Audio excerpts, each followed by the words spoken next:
warahmatullahi wabarakatuh. Saya Isbarota SSI, guru PTD SMP Negeri 2 Tongkuno. Di video ini saya akan membagikan praktik baik tentang kegiatan komunitas belajar pada SMP Negeri 2 Tongkuno.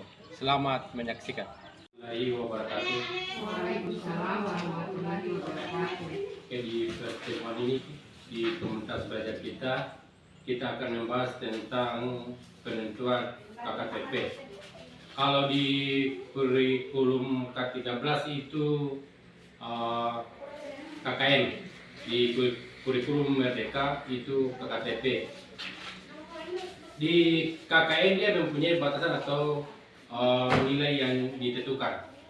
Beda dengan di KKTP itu mempunyai salah satunya penggunaan deskripsi kriteria dan penggunaan rubrik serta penggunaan interval nilai.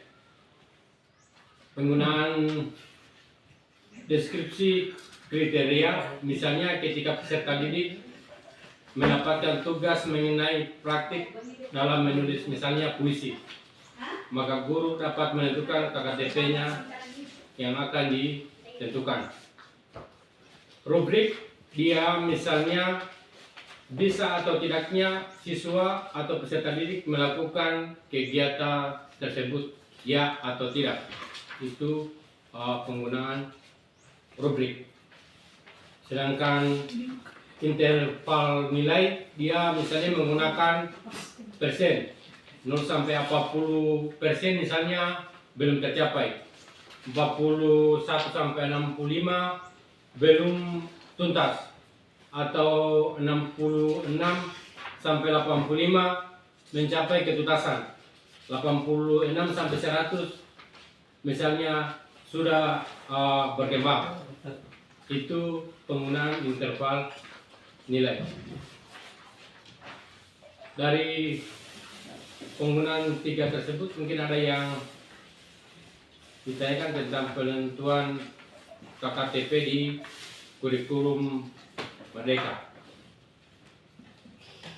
Assalamualaikum warahmatullahi wabarakatuh. Untuk penentuan KKTP, apakah dalam tingkatan perjenjang itu berbeda? Ya. Itu saja saya tanyakan. Oke, terima kasih. Itu sesuai dengan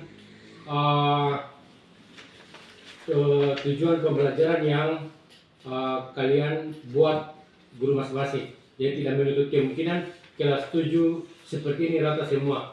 Atau misalnya kemarin di KKM misalnya 70 semua patokannya, tidak seperti itu dia. Ya. Jadi terserah mana yang ibu ambil di penentuan KKTP-nya, dia pakai rubrik atau pakai interval nilai. Misalnya seperti tadi 40 atau sampai 60 ke atas, berapa dia mencapai atau tidak, tuntas atau tidak. Ya, kalau rubrik misalnya ya atau tidak, misalnya dia mencapai kata tidak misalnya 47 pembelajaran, dia mencapai tidak 3, berarti dia mungkin menyatakan tidak tuntas. Ya, misalnya 3 yang dia capai, 1 yang tidak tercapai, berarti dia misalnya nyatakan tuntas. Oke, terima kasih. Saya rasa itu saja, dan kita lanjut lagi pertemuan minggu depan. Peserta didik dengan memasukkan unsur diferensiasi dalam KKTP. Artinya tidak semua siswa itu punya standar yang sama. Misalnya siswa si A misalnya dia kecerdasannya bagus, maka dia KKTP-nya juga lain dengan siswanya yang masih membacanya masih kurang. Mungkin bisa seperti itu, Artinya tidak bisa KKTP itu kalau saya diambil satu nilai, satu standar, karena kemampuan siswa berbeda-beda. Masa sih yang kemampuan rendah mau sama standarnya dengan kemampuan yang bagus, tak? Ya. Mungkin ada tanggapan lagi yang lain, coba walaupun. Ya, jadi saya hanya melanjutkan bahwa betul itu bahwa siswa itu kemampuannya berbeda-beda. Jadi kalau yang kemampuannya rendah otomatis harus kita berikan juga pelajaran yang tingkat rendah. Begitu pula dengan anak-anak yang kemampuannya tinggi, otomatis harus kita berikan pembelajaran yang lebih tinggi lagi. Ya, kemudian tambahannya sama juga tadi, kemampuannya mungkin si A dia mungkin dari literasi mungkin kemampuan membacanya dia mungkin lancar, bisa mungkin saya kasih secara lisan. Kemudian yang tidak bisa dia saya memberikan naskah. Komunitas belajar SMP Negeri 2 Tongkuno. Suhamilu SPD, guru SMP Negeri 2 Tongkuno. Manfaat komunitas belajar sangat kami rasakan dampaknya. Salah satunya adalah tentang penentuan kriteria ketuntasan tujuan pembelajaran, karena kami masih bingung dan terpaku dengan penentuan KKM di kurikulum 13. Dengan kegiatan komunitas belajar tersebut, kami paham dalam penentuan kriteria ketuntasan tujuan pembelajaran.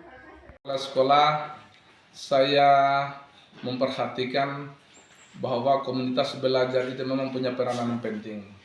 Terbukti dengan kegiatan rutin kami setiap hari Jumat, guru-guru itu berdiskusi, berkolaborasi, memisahkan diri masing-masing kelompok dalam membahas materinya, terutama materi yang dibahas yang saya saksikan adalah tentang kriteria ketuntasan tujuan pembelajaran atau KKTP. Jadi KKTP dengan hasil pembahasan dalam komunitas belajar, pada kenyataannya guru-guru mata pelajaran itu bisa mengimplementasikan dan bisa membuatnya KKTP itu dengan baik sesuai dengan kebutuhan dan karakteristik peserta didik.